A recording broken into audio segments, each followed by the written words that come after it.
Korang jangan masak dulu kupang tau. Sebelum tahu trik nak hasilkan kupang yang bersih dan juicy. Senang je, jom.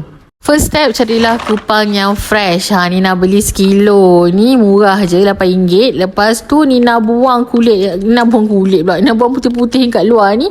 Selarat mana lah Ada certain yang keras-keras Nina tak boleh nak buang. Nina biar je lah Okey, lepas tu ni yang paling penting, kena buang janggut ni. Janggut ni kalau awak termakan sikit perut, bahaya untuk kesihatan Lepas tu kat dalam kadang-kadang pun ada janggut. Jadi Nina suka buka kupang yang awal. Lepas tu dah siap, dah bersih semua, kita cuci siap.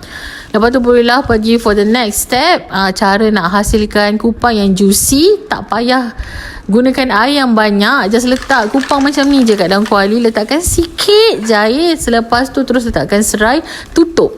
Lebih kurang dalam 3 ke 4 minit macam tu, kupang awak akan masak dan sangat-sangat juicy. Tak payah letak garam, tak payah letak apa-apa.